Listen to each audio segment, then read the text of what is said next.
Hello, bienvenue sur la Minute Agile. Aujourd'hui, nous allons parler d'un atelier que j'apprécie particulièrement qui s'appelle l'Extreme Valorization. Mais c'est pas Extreme Quotation? Non, c'est bien Extreme Valorization. C'est en effet basé un peu sur les mêmes concepts que l'Extreme Quotation. C'est un atelier qui a été créé par Jean-Christophe Page qui permet de mettre une valorisation sur les user stories en un minimum de temps tout en étant ultra efficace.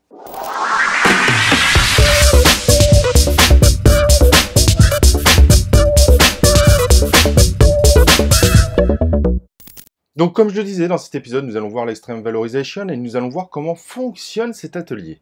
Et vous allez voir que c'est quand même relativement simple et pourtant c'est ultra efficace. C'est pour ça d'ailleurs que le Framing Agile V2 va prendre cet atelier en référence.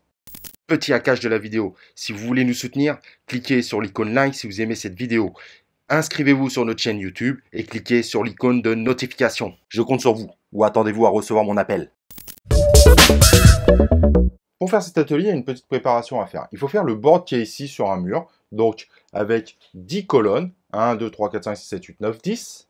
On va également préparer un post-it par user story, tac, tac, tac, tac, tac, et on va prendre des post-it d'une autre couleur pour écrire les critères de valorisation. Nous allons voir ça juste après. Et le dernier élément nécessaire pour préparer notre extreme valorisation est un post-it avec une flèche. Mais on met quoi comme critère alors du coup ? Pour la définition des critères, je vous propose d'aller voir la vidéo qu'on a fait il n'y a pas si longtemps que ça autour de la business value.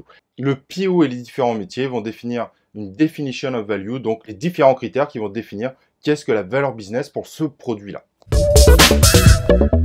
Et donc au moment de faire cet atelier, au démarrage, le product owner va présenter l'ensemble des items qu'il aimerait qu'on valorise. Et ensuite, il présentera les différents critères qu'il considère qui valorisent le produit. Comme vous pouvez le voir sur le tableau qui est ici, on a disposé les critères sur le côté, un à un. Tac, tac, tac, tac, tac. À présent, on met la flèche à côté du premier critère et on va demander à l'ensemble des participants de se partager les user stories présentes.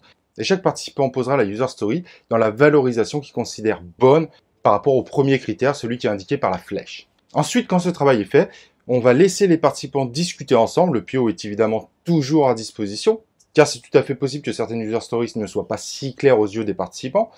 Et donc, ces participants vont essayer de discuter pour trouver un consensus sur la valorisation par rapport au premier critère.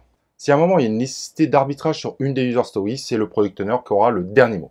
Et à partir de ce moment-là, on va mettre la valeur de la user story en bas à gauche sur le post-it. Attention à ne pas prendre trop de place parce qu'on va faire le même exercice pour tous les critères qui avaient été sélectionnés. Et vous l'aurez compris, la suite est simple. On va faire pareil pour le deuxième critère, on va descendre la flèche, on va la mettre sur le deuxième critère. On va demander aux participants de faire la même chose, etc. On va faire pareil pour le troisième critère, pareil pour le quatrième critère, etc., etc. Et quand tout ce travail est terminé, on va demander aux participants de noter le total des points de valeur qui ont été écrits sur les post-it. Et donc le total représentera la business value de la user story. Voilà, j'espère que vous avez bien compris cet atelier. Il est relativement simple, mais il permet concrètement de mettre de la valeur business sur un grand nombre de user stories, et c'est quand même un exercice plutôt efficace. Si jamais tout n'était pas clair sur la vidéo ou que vous avez des questions par rapport à cet atelier, n'hésitez pas à écrire ça en commentaire, ça sera un plaisir pour moi de vous répondre. Et à présent, il est temps pour moi de vous laisser, et moi je vous retrouve dans un prochain épisode de La Minute Agile.